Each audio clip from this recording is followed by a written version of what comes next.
When I first packed up my entire life in America and moved to the United Kingdom, I genuinely thought the biggest transition would be driving on the left side of the road or figuring out how to pay for a train ride. I was literally shocked to realize that the real danger of living in Britain is not the traffic, it is the language. We technically speak the same English, but the way British people use words is basically a highly advanced form of psychological warfare. In the United States, we are raised on a diet of relentless positivity. If we like something, we scream. If we are mad, we tell you.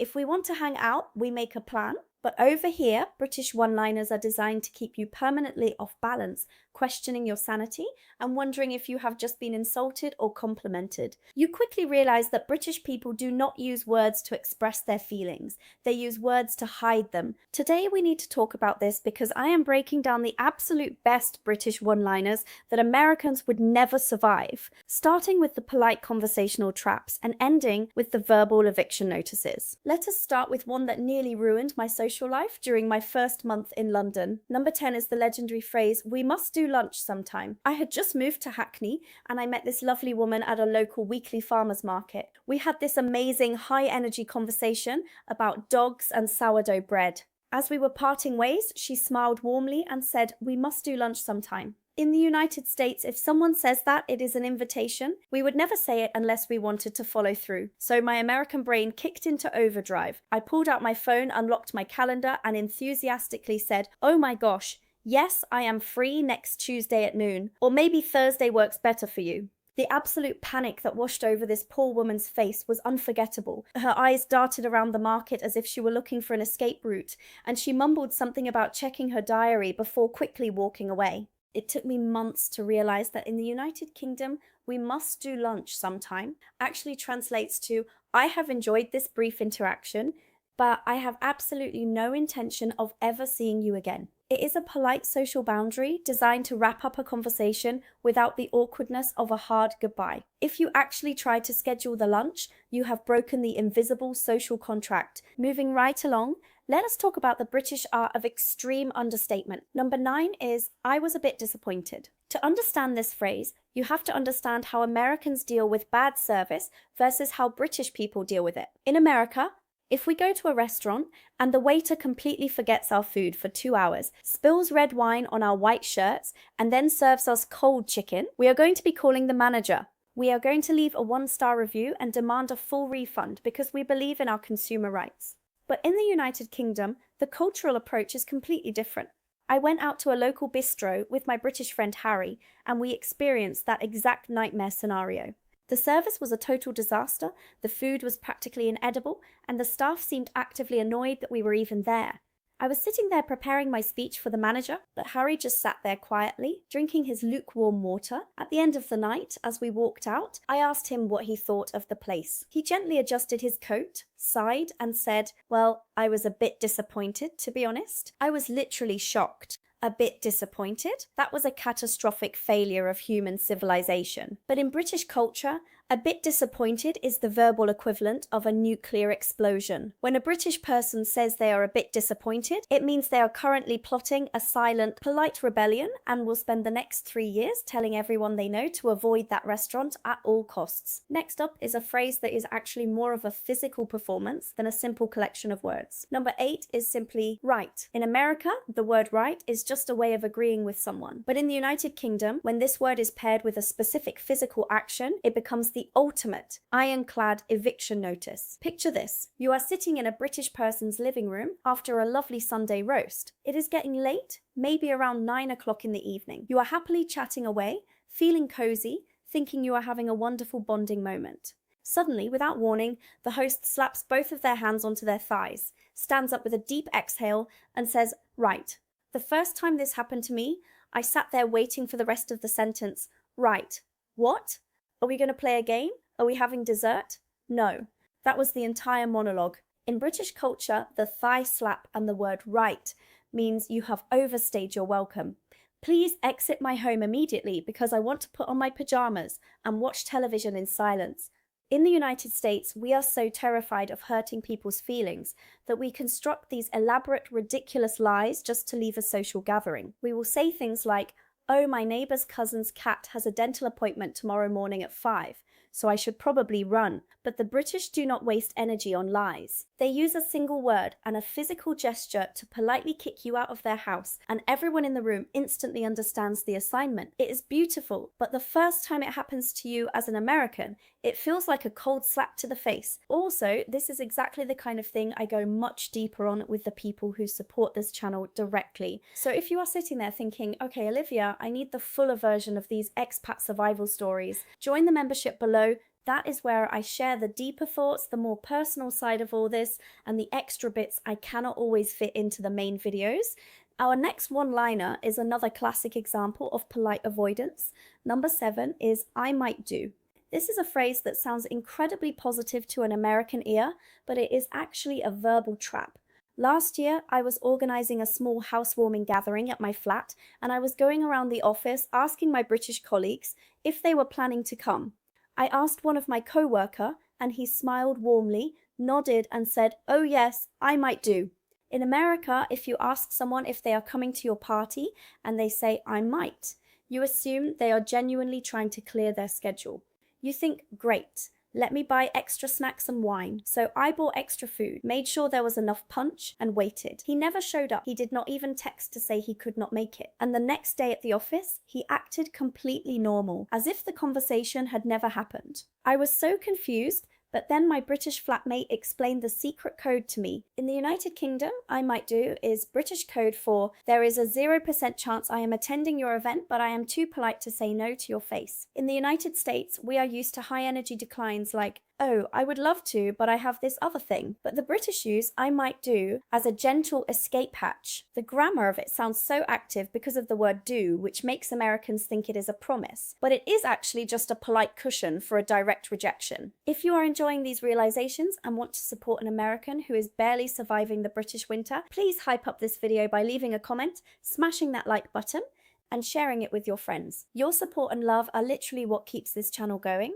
and it helps the algorithm understand that people actually want to hear me talk about my cultural confusion. Now let us talk about the total lack of validation in British culture, which is something that almost broke my spirit when I first arrived. Number 6 is, you've had a haircut.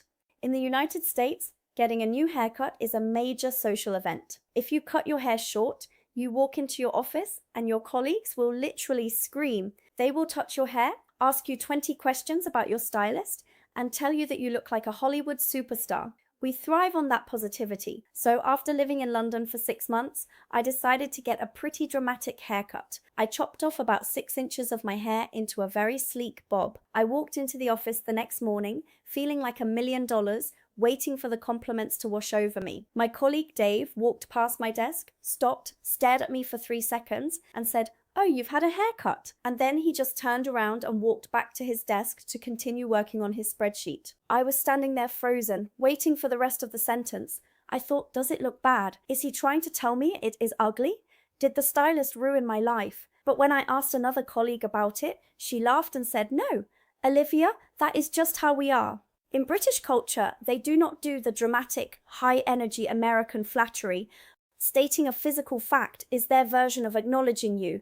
They are saying, "I have observed a change in your physical appearance," without crossing into the territory of insincere praise. To an American, it feels incredibly cold, but once you get used to it, you realize it is actually quite refreshing because you always know exactly where you stand. Stating the obvious is just their way of being present. Our next phrase is a direct warning shot that you need to listen to very carefully if you want to survive a social interaction in the United Kingdom. Number 5 is, I'm not being funny, but whenever you hear a British person start a sentence with these words, you need to prepare yourself mentally because they are about to say something incredibly rude, incredibly brutal, or completely dismantle your entire existence. The first time I heard this, I was standing in a queue at a local grocery store. A man tried to cut in front of this British woman who had been waiting patiently. She took a deep breath, tapped him on the shoulder, and said in a very calm, measured voice, "Look, I'm not being funny, but I have been standing in this queue for 15 minutes, so you need to move to the back." In America, we would say something like, "Excuse me, the line starts back there," or we might just get aggressive immediately. But the phrase, "I'm not being funny, but," is a fascinating linguistic shield. It is a way for British people to say, I am about to be extremely direct and confrontational, which goes against my national identity of being polite. So I am going to pre-apologize by telling you that I am not trying to make a joke. It is the ultimate passive-aggressive warning card. If a coworker says to you, "I'm not being funny, but your report was a bit of a mess," they are not trying to be humorous. They are telling you that your work was terrible, and they are using that little phrase to soften the blow so you cannot accuse them of being mean. Speaking of corporate warfare, let us talk about the absolute queen of professional passive aggression. Number 4 is the phrase, "with all due respect." In the United States, when we say "with all due respect," we usually mean we are about to enter a polite professional debate. We might disagree on a strategy, but we still respect each other's expertise. But in the United Kingdom, British professional language is a completely different dialect. During my first few months working at a London-based creative agency, I suggested this massive, high-energy marketing campaign inspired by American social media trends. I was so excited, presenting my colorful slides, talking fast, expecting everyone to match my energy. My manager, a very polite British man named Richard, listened quietly, smiled tightly, and said, "Yes, with all due respect, Olivia, I think that campaign might be slightly off-brand for our current demographic." I smiled and thanked him for the feedback, thinking we were just having a healthy professional exchange. It was only later, over a pint at the pub, that a colleague pulled me aside and translated what Richard had actually said. In the United Kingdom, "with all due respect" does not mean they respect you. It actually translates directly to, "I think you are an absolute idiot. Your opinion is completely worthless, and I am actively questioning how you manage to feed yourself on a daily basis." It is a polite way of shutting down your ideas without ever raising their voice or using a swear word. It is a masterful piece of corporate linguistic violence, and once you know the true meaning, you realize that British offices are basically battlefields disguised as tea stations. Let's move on to the absolute peak of emotional containment in the British language. Number 3 is "not bad" or "not too bad." To an American, if you ask someone how they are doing and they say "not bad," you assume they are having a mediocre day. You might ask them, "Oh, what is wrong? Is everything okay?" Because in America, if we are not doing amazing, fantastic, or super, we are basically failing. We are a nation of emotional extremes. But in the United Kingdom, "not bad" is the absolute highest tier of enthusiasm you will ever extract from a human being. My friend Sophie recently went through this incredible streak of good luck. She got a promotion at her job, bought a beautiful historic cottage in the countryside, and was planning a 2-week holiday to Italy. I saw her at a cafe and said, "Sophie, this is literally incredible. You must be absolutely over the moon. How are you feeling?" She took a slow sip of her flat white, shrugged her shoulders, and said, "Yeah, not too bad actually." I was literally shocked. Not too bad. You are living the dream. But that is when I realized that in Britain, "not bad" is the linguistic equivalent of screaming from the rooftops. If you cook a meal for a British person and they tell you it is not bad, you have essentially earned a Michelin star. If they watch a movie and say it was not bad, it means it is an absolute masterpiece that deserves 10 Academy Awards. They do not do the American hyperbole because they believe that showing too much enthusiasm is slightly vulgar and a little bit embarrassing. Keeping things firmly in the territory of "not bad" is their way of keeping their feet on the ground. Quick thing before we get to the worst 2 absolute lethal one-liners on this list. The data on this channel shows that over 80% of you watching right now are not subscribed. That means you are showing up for the content, but the algorithm has no reason to show you the next video. Hit subscribe so you do not miss the next one.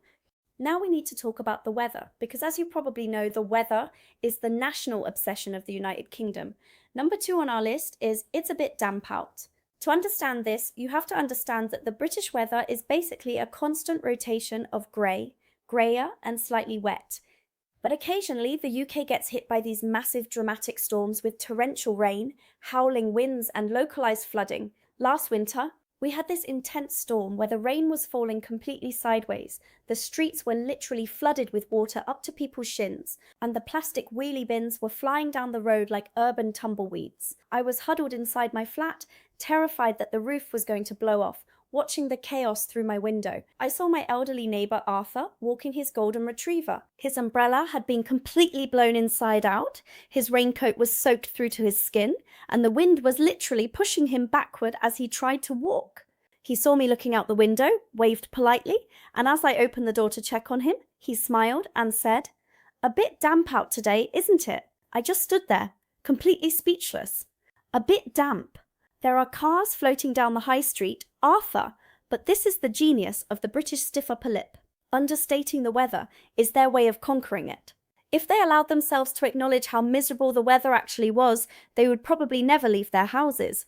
By calling a literal hurricane a bit damp, they strip the storm of its power and carry on with their day as if nothing happened. It is a survival mechanism wrapped in a dry joke, and it is honestly one of the things I have come to respect the most about living here. And finally, we have reached the absolute masterpiece of British conversational engineering. Number 1 on our list is the phrase, right then, I'll let you go.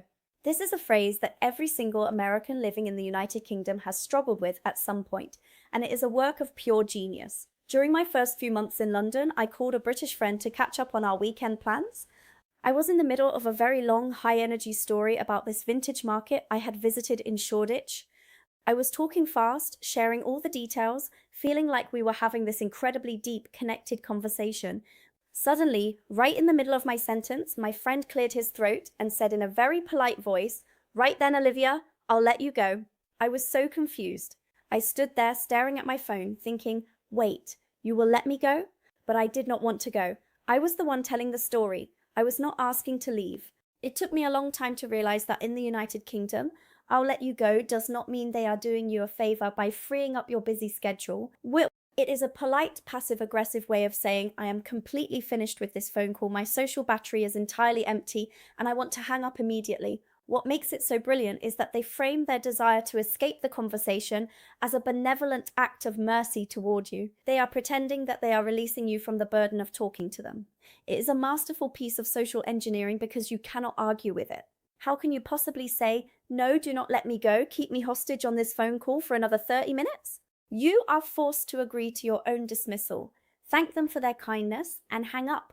It is the ultimate verbal mic drop, and Americans would never survive it because we simply do not have the audacity to kick someone off the phone while pretending we are doing them a favor. When you look at all of these phrases together, it is easy to think that British people are just cold, sarcastic, or passive-aggressive. In the United States, we are taught that communication should be direct, enthusiastic, and filled with validation. But after living in the United Kingdom for nearly 2 years, my perspective has completely shifted. I have realized that these British one-liners are not designed to be mean. They are actually the social glue that holds this tiny, crowded island together. British people value politeness, personal space, and avoiding public scenes above almost everything else. Instead of shouting, causing a scene, or having an awkward confrontation, they use these elegant, sarcastic, understated phrases to navigate the daily friction of life. It is like a highly sophisticated secret code that everyone over here is born knowing. And once you learn how to translate it, you realize there is a beautiful, dry warmth to the humor. It is a way of saying life is a bit difficult, the weather is terrible, and everything is slightly falling apart. But we are going to face it with a cup of tea and a quiet joke. So yes, I might still struggle when my friends slap their thighs and tell me it is time to leave, but I would not trade my life in London for anything. Thank you so much for watching, and I will see you in the next video.